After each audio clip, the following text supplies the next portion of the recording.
really seems to love paint. I know they're not the only studios that are doing the most when it comes to plummeting their stocks and killing their company into oblivion, but boy oh boy, they sure are at the forefront of it. Good lord. We don't talk about Bruno, no, no, no. With all the live-action remakes and the mistakes that they've made, especially with the disservice they have done towards minorities, You found me. weird. You would think that they would get the picture, especially when the complaints are coming from the minorities themselves about how they're actually damaging representation. They cast the stories of minorities to the side and keep remaking movies, continuously giving minorities hand-me-down characters instead of creating new characters and focusing on folklore and stories based on African, Caribbean, or other characters. Notice that for Latin, Asian, Native American, and Middle Eastern characters, they do not race swap these characters. They only do it with the white characters. Now, while they may think they're being progressive in doing so, I would argue that it's actually covert racism. I know that sounds like a very big, bold claim, but if you simply just observe what they're doing, they're essentially in a roundabout way doing the very same thing that plantation owners did in this country back then, which was to give their slaves and servants the scraps and leftovers. Notice how it's only dark-skinned characters were given the scraps and leftovers of main white characters. They attempt to frame it as if they're approaching it from the perspective of, oh no, you poor things, poor black people. Do you want a chance to play the main character? You can pretend to be us for a while. It's your turn now. To racism. What they're in fact saying is, you guys are at the bottom of the totem pole. We'll go out of our way to avoid providing you with original characters from your own folklore, ancestry, or other parts of the world where people look like you. Instead, we'll let you take on or pretend to be characters from established white main character stories. Meanwhile, we'll grant other minorities who aren't black or of African or Caribbean descent their own original stories. We won't be progressive in terms of black representation by hiring individuals to tell these unique stories. Instead, we'll merely swap black skin onto established white characters, like Hercules, as if leftovers are all you deserve. How dare you request original characters or long-established figures from the folklore of countries with predominantly dark-skinned population? When we do give you representation, we're gonna make sure we do it in a way to make everybody else hate you and make you look like the bad guy, as if you're stealing their culture because you have none. We're going to make movies like The Woman King that show you erasing history and celebrating the very people that enslaved other people that look like them. Furthermore, we'll make sure to misrepresent you in the most negative manner possible, as seen in shows like Robin Hood, which depict you as thieves and troublemakers. This way, the whole world will associate people who look like you with these negative stereotypes. We're gonna call everybody else racist so that you can be angry at them for daring to have an issue with their long-established characters from their folklore being another ethnicity, so that you can't recognize that we're the ones actually setting you up for failure and hatred by putting you in these roles, knowing full well that we're doing so to insult you behind your back. And the thing is, the people who accept these roles, I can't 100% blame them, but at the same time, they have to have some accountability. Actors want to get their money, I get it, get your bag. But there are individuals like Peter Dinklage, whom I discussed in a previous video regarding the portrayal of little people, who were discerning in the roles that they took. They chose not to perpetuate the stereotypical roles assigned to individuals of their stature. And as a dwarf, the pool of available roles is even smaller than that for someone who is dark-skinned. Black people and African people are coming out of the woodworks expressing how annoyed they are at this and recognizing how racist this is. Not just to white people, but to dark-skinned people themselves. Essentially, you're saying that they're not good enough or valuable enough for original characters to be created or for their folklore to be adapted. I hardly know about any African folklore or mythology because you never see it. Disney will touch everything else from Hispanic to Chinese, but they will not touch African mythology. Why? I don't get it. With all the progressivism that Disney claims to have, it's almost as though they're allergic to any African folktales. The closest that we've come to that is The Lion King, and Disney and Pixar already have an issue with turning black people into animals. And in the rare occurrences they actually showcase main, original black characters, they always end up turning them into weird creatures. And they don't stay black people on screen for very long. Isn't that weird? Yeah. Weird.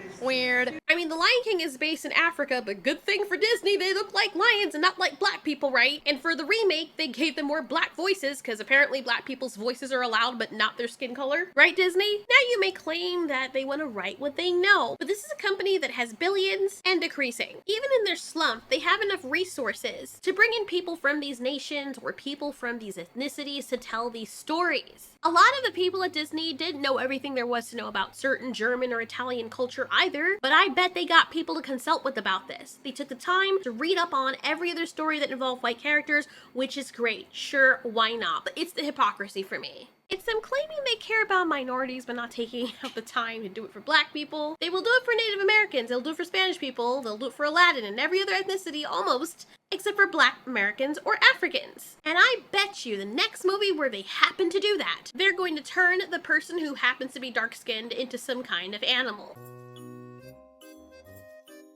Don't believe me? Go look it up. Go look at all the movies where animated black characters appear, like Soul and Princess and the Frog. And there are actually articles and several posts on this as well, and it's equally as hilarious as it is sad. As this person pointed out for the movie Princess and the Frog, it's Princess and the Frog, not the Frog and the Frog.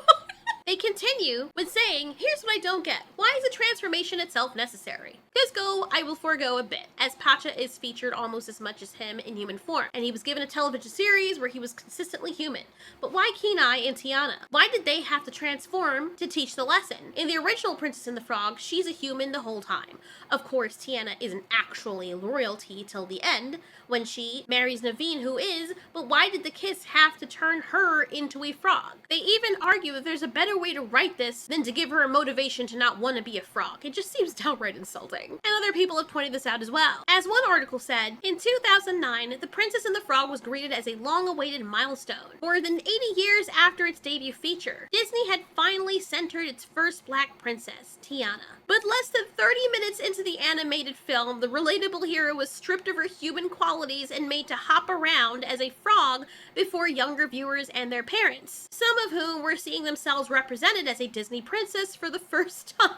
Bro, tell me that isn't the biggest FU ever to everyone who wanted to be represented, who wanted to finally have a black princess. Yeah, we gave you one, and let's make her a frog, cause that shit, we ain't into that shit. That's messed up. Though perhaps the most prominent, Tiana's transformation wasn't the first time Disney turned people of color into animals. In 2003's Brother Bear, Kenai, an Inuit boy becomes an angry bear. In 2000's The Emperor's New Groove, Kuzco, an Incan emperor, is turned into an anxious llama. The article goes on to saying in very big letters, are you saying that black characters are connected to animals? Is this all you think we're really worth? Did Cinderella turn into a pumpkin? While it may seem whimsical at a glance, it turns out to be downright insulting, and an underhanded way of insulting a whole ethnicity. Now I know, some people are gonna brush this aside, but it needs to be talked about. Because the reason Disney keeps doing this is that everyone keeps accepting it. They keep accepting the crumbs.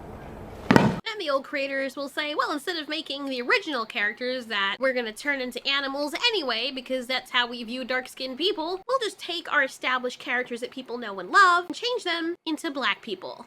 Then watch people rage about it because you're changing well-established characters of an ethnicity with a specific folklore from a specific background, and then you tell black people, see, this is why we don't give you guys your own original stories, because people don't want to see you. Look at how these people hate you. If you want representation, this is what you have to accept. Or we can give you your own original stuff and then turn you into an animal, a cute little animal, that people will accept in place of your dark skin. You know, they'd rather see you as the animal than seeing a black person on screen more than they want to. I mean, tell me this isn't insulting. And maybe a lot of minorities don't view this or they don't recognize this as a thing, but they need to be aware of it. I've seen a lot of people championing The Little Mermaid and all these remakes of these big-ass companies giving minorities these hand-me-downs that are obviously insulting the community as a whole. I mean, everyone's clapping their hands and saying, yes, finally, representation. But are y'all really serious? Have you no pride? Are you okay with people underhandedly insulting you in such a manner that you will take the crumbs of rinse and reuse scraps they vehemently throw in your face? If you continue to accept it, this bare minimum, they're gonna continue making these things and making them bare minimum. Apparently the minority community is not loud enough and they need to be. If people are that dire need of representation and that's the kind of representation that you're getting, it's better to not be represented at all. Now it's different if you get a character who has barely had any screen time and movie and show audiences are not familiar with them them like Nick Fury or Kang the Conqueror or characters from novels where the ethnicity isn't a big factor. I don't think I haven't noticed that they've done these characters dirty too. But to just lazily slap on a different ethnicity onto these characters for points with people who they claim are speaking for the majority, and while also claiming to be inclusive, while making the story and presentation of both the new character and overall performance of the movie poor, it comes across as cheap and a knockoff. If someone was telling a story about my culture and that's how they were going to represent me, it would be more of an insult to change me into a dog, even though that would be fun, than to actually represent my culture on screen. A recent example of this is highlighted in the article that we were reading from earlier. It says, Pixar's life-affirming Soul, starring that studio's first black lead character, Joe Gardner. This time, Joe falls into a manhole and goes into a coma that sends his soul into the afterlife, and a pre-life phase called the Great Before. Less than 10 minutes into the film, while his soul tries to escape the cosmic realm to return to Earth, it inadvertently gets trapped inside a therapy cat instead of his human body. Watching this black protagonist as a cat clawing his way around New York City, it's not hard to connect it to the studio's other problematic animated films. Now, the funny part about all this that's not so funny is that you still see Joe, but it's okay because Joe is actually inside the cat, while the creature thing is inside him. So the black person's soul is just a creature, and now the black person is a cat. That isn't funny. Yes, it is! The article says, it was strange that the main character in Soul was a cat, and then you had Tina Fey playing this weird cartoon blackface in a way because her character, named 22, was inhabiting his body. Says Mitchell, who often addresses diversity as a co-host of Let's Go There with Shira, and that whole thing is too long to say. When you're talking about him being the first black male lead, and then he's a cat instead, there are some valid questions and concerns that should be answered. Are you saying that black characters are connected to animals? Is this all you know how to do when you're telling black stories? Is this all you think we're really worth? Did Cinderella turn into a pumpkin? Actually, the pumpkin doesn't count because it's food. It should be, did Cinderella turn into one of the mice or the horse? That would have been more interesting. But of course she didn't. She's a beautiful princess, and she only transforms into a glow-up version of herself. Walt Disney Studios declined to comment to Mike about this story on representation in animation. They really had nothing to say? Wow. Ain't that peculiar? If that ain't a nail on the freaking head, I mean a hammer on the freaking neck, you know what I'm trying to say. I don't know what is. So in recent Hollywood race-swapping adventure, Nico Parker is set to play Astrid, the blonde white female Viking in How to Train Your Dragon. So yes, the House of Mouse have had all your complaints about the Little Mermaid live action remake and have decided to leave the gingers and the redheads alone. I mean, isn't that great? No, it isn't. And I just want to hear from those who justify the race swap in the Little Mermaid on the ground that, mermaids aren't real. Look, here's the thing. It's not about race. It's just about realism. I'm sorry, what?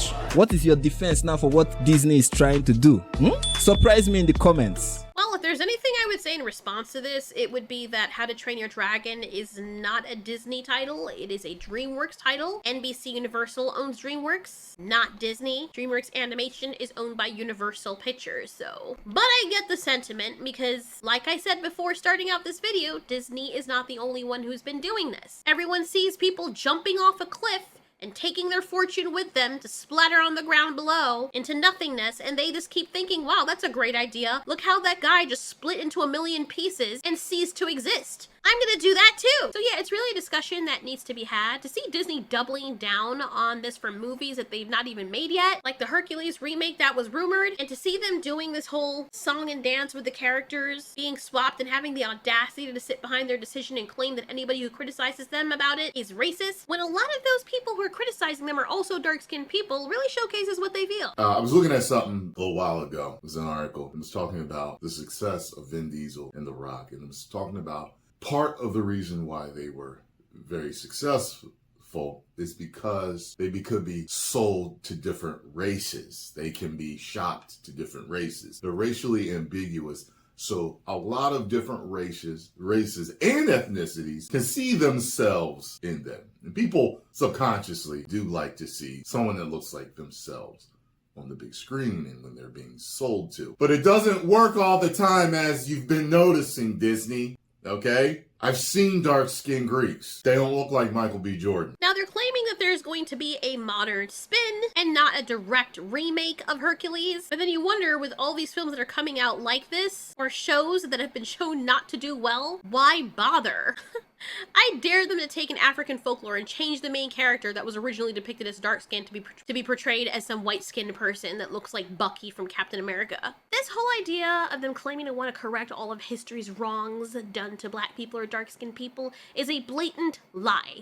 And if they were claiming that Walt was the racist they all shout from the mountaintops that he was, they really are doing a great job of continuing on that part of his legacy while falling short in the quality department all around. You have all the freedom and clearly the extra funds to create stories, but only of characters you find valuable. You have geniuses like Jada Pinkett making supposed documentaries like Cleopatra, and the thing is, maybe a lot of it has to do with the fact that many people don't even know that there's African mythology out there. I mean, it's not like they can't do a simple Google search if they want to make a documentary and genuinely care about bringing African folklore to life. You may say that these other characters are not popular, but how do you expect them to ever gain any popularity if you never talk about them? I mean, it's just weird. The more we speak about it as consumers and back it up with the fact that we're not spending a dime on these things, the more they'll get the picture when their company goes bankrupt. The more minorities go on strike against characters that are race swapped while still fighting for representation, the more these companies will understand that they are more than just a skin tone.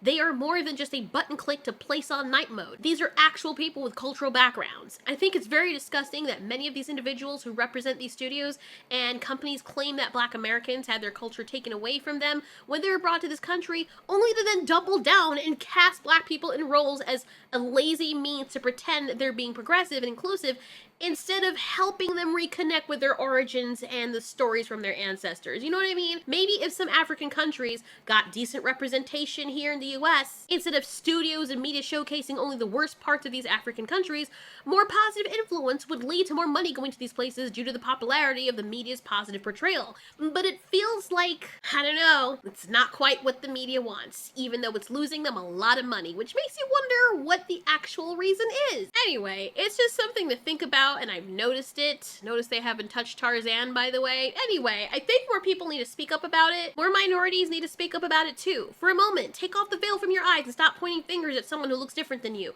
White people stop blaming Black people, and Black people stop blaming white people. Look up. Look at the ones instigating all of this. Look up and speak up. Only when everyone stands together can we affect change. There's so many beautiful stories to be told from every ethnic background, including those from white ethnic background. We shouldn't have to erase other people's ethnic stories in order to be inclusive. It's insulting to both parties. You can't be diverse and inclusive without erasing German or Italian or Greek culture. Just as it's wrong for them to cast white people in roles that were meant for Black individuals, it is wrong the other way around. It's distasteful and it's ignorant, and we're too far into the future to be regressing this fast.